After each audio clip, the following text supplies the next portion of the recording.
Olá, docentes e discentes! Eu sou a Midian e este é o nosso último vídeo sobre matrizes no Octave, que nós falaremos sobre as transformações matriciais. Vem comigo! Bem-vindos a mais um vídeo. Essa é a continuação do vídeo anterior, então lembrando que para vocês executarem o que nós vamos fazer nesse vídeo, tem que ter o projeto do vídeo passado salvo e já aberto na tela. E vamos prosseguir então. Aqui nós vamos realizar as transformações matriciais, como as rotações ou escalonamentos, que podem ser visualizadas aplicando as matrizes a vetores ou superfícies, porque até o momento que a gente havia feito ali foi uma demonstração, mas a gente não mostrou onde estavam as matrizes, assim, de forma bem grossa, né, de se dizer. Então, vamos lá. Continuando, então, a gente havia parado nessa parte aqui. O nosso projeto também está aqui, a figura. E vamos colocar, então, definindo uma matriz de rotação de 45 graus. Vamos ver como vai ficar. Primeiramente, nós vamos colocar θ, que é igual a π sobre 4. O que é isso, então? É o nosso ângulo de rotação. No caso aqui, 45 graus em radianos. Muito bem, agora nós vamos colocar a nossa matriz R de radianos. Vamos colocar o seguinte, abrir colchetes e pôr cos de cosseno, θ, fechar parênteses, vírgula. Vamos pôr menos seno de θ também. Vou pôr ponto e vírgula, porque essa é a minha primeira linha. E já vou vir aqui para pôr abaixo a nossa segunda linha. Para ficar mais fácil da gente entender, eu vou pôr aqui na linha de baixo.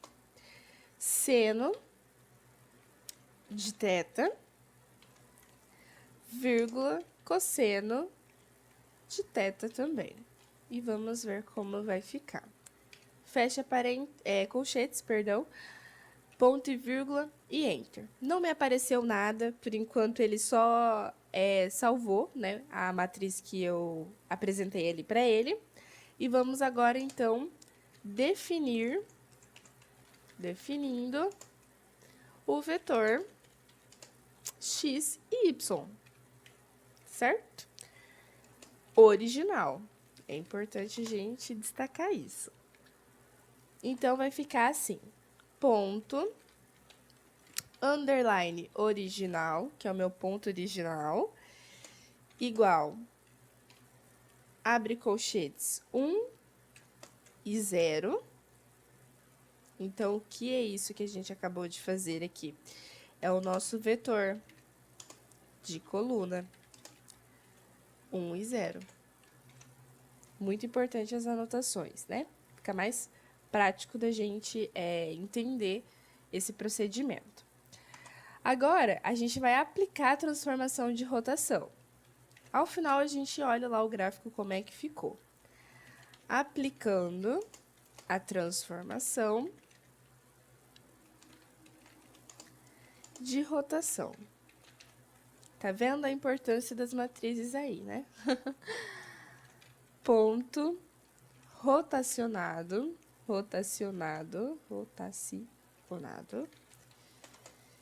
R vezes ponto original.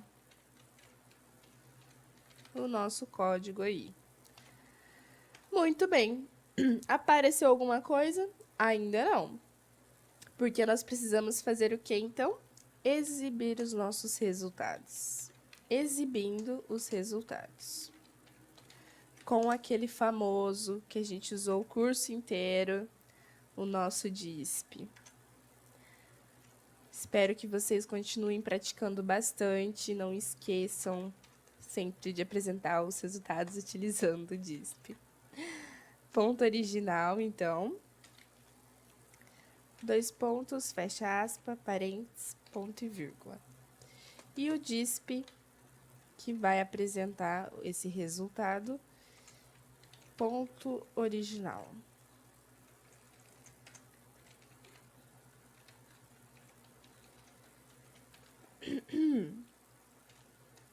Vamos ver que ele vai aparecer aqui.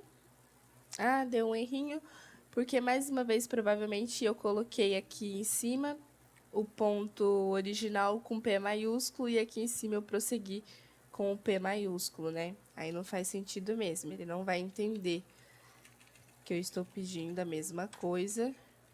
Então, é só mudar aqui. Perdão aí, pessoal. Então, Enter, e agora ele já me forneceu o ponto original 1 e 0. Agora, um outro DISP do ponto rotacionado. Então, DISP. Ali a gente colocou ponto rotacionado com P maiúsculo. Vamos prosseguir com isso. Rotacionado.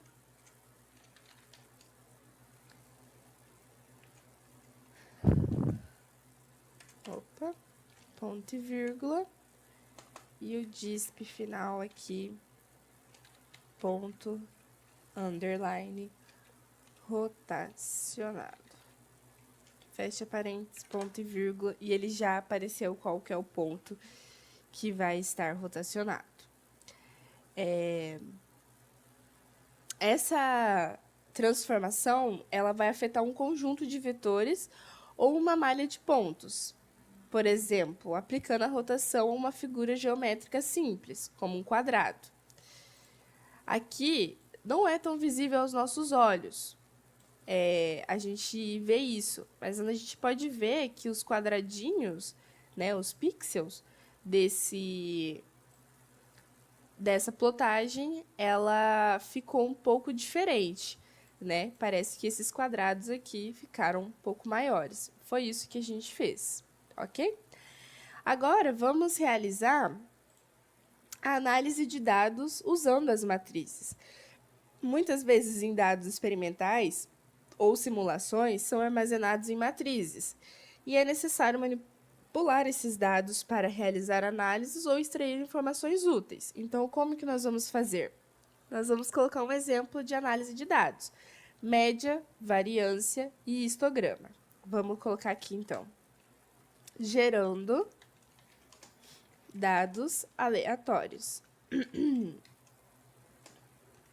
Distribuição normal.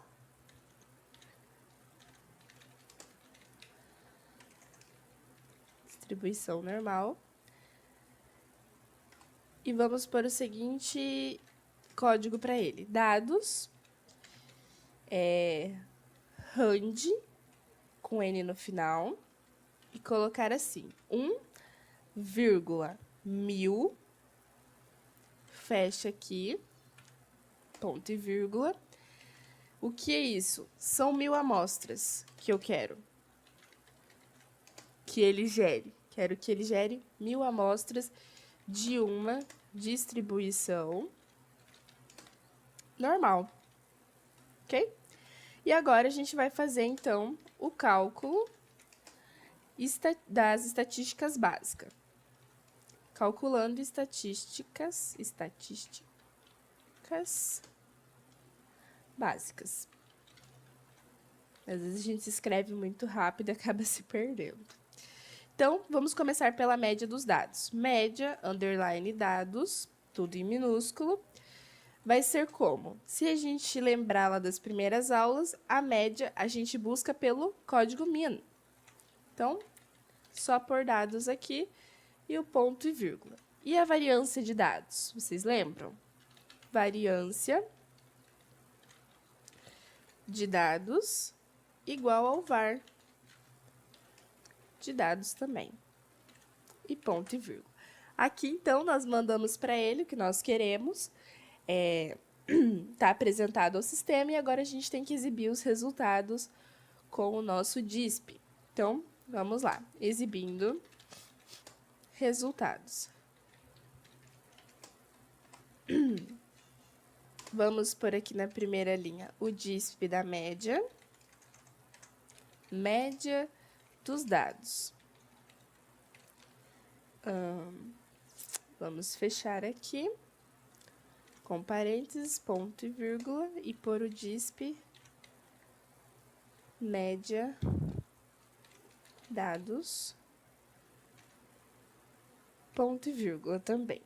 Já vamos pôr agora aqui abaixo.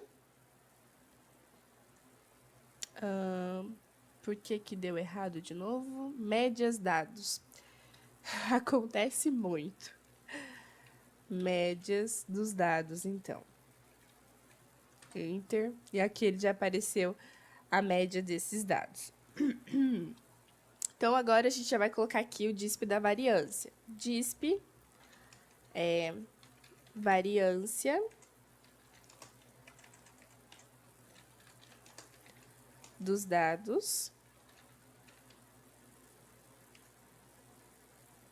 Muito bem.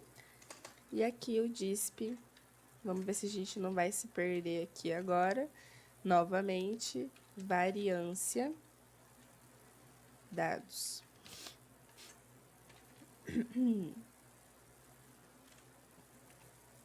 Ponto e vírgula. E a variância dos dados é essa. Para finalizar, a gente vai plotar um histograma dos dados. Como que a gente vai fazer isso, então? Plotando um histograma dos dados. Histograma. Na verdade, é histogram, não é com A no final, o código que a gente vai utilizar aqui. Dados, vírgula, 30. O que é isso que nós fizemos aqui? Isso é a porcentagem não, minto. É 30 bins, ou seja, intervalados, né? São os 30 bins intervalados. Os binários. Intervalos, fica mais bonito. Bom, pessoal, a partir aqui da variância, nós colocamos o histograma e ele apareceu como se fosse um erro, né?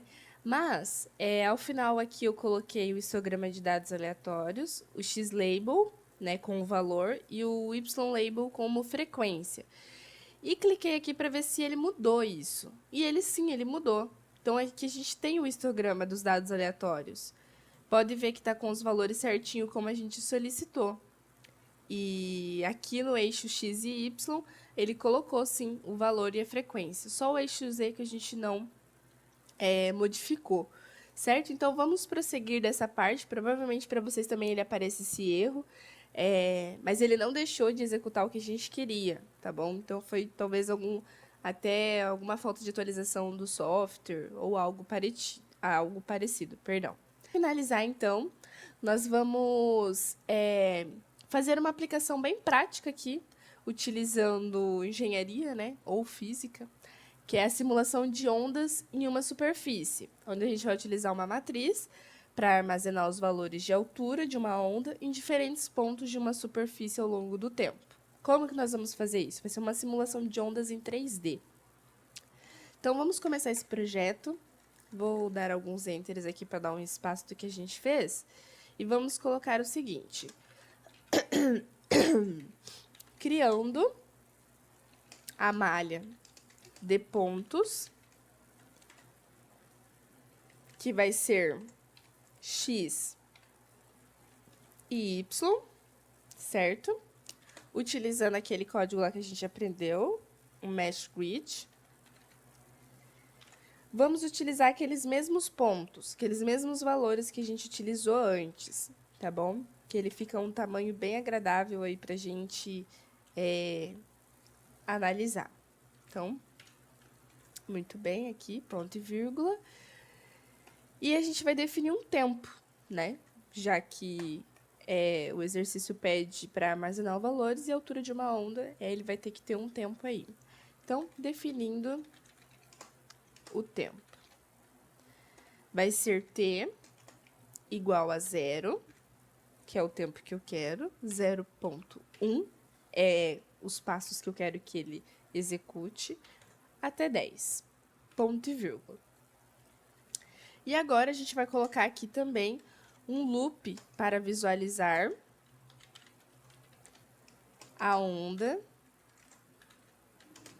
em diferentes tempos. Isso vai ser bem legal. Vamos colocar aqui for para cá. Ele vai receber 1. E aqui len, que é o código para o tempo, perdão. E z, ele vai receber igual a... Aqui vai faltar o ponto e vírgula, é isso, mas a gente coloca aqui no final. E z, o seno, então, da raiz quadrada, lembra que é SQRT, x ponto elevado ao quadrado mais y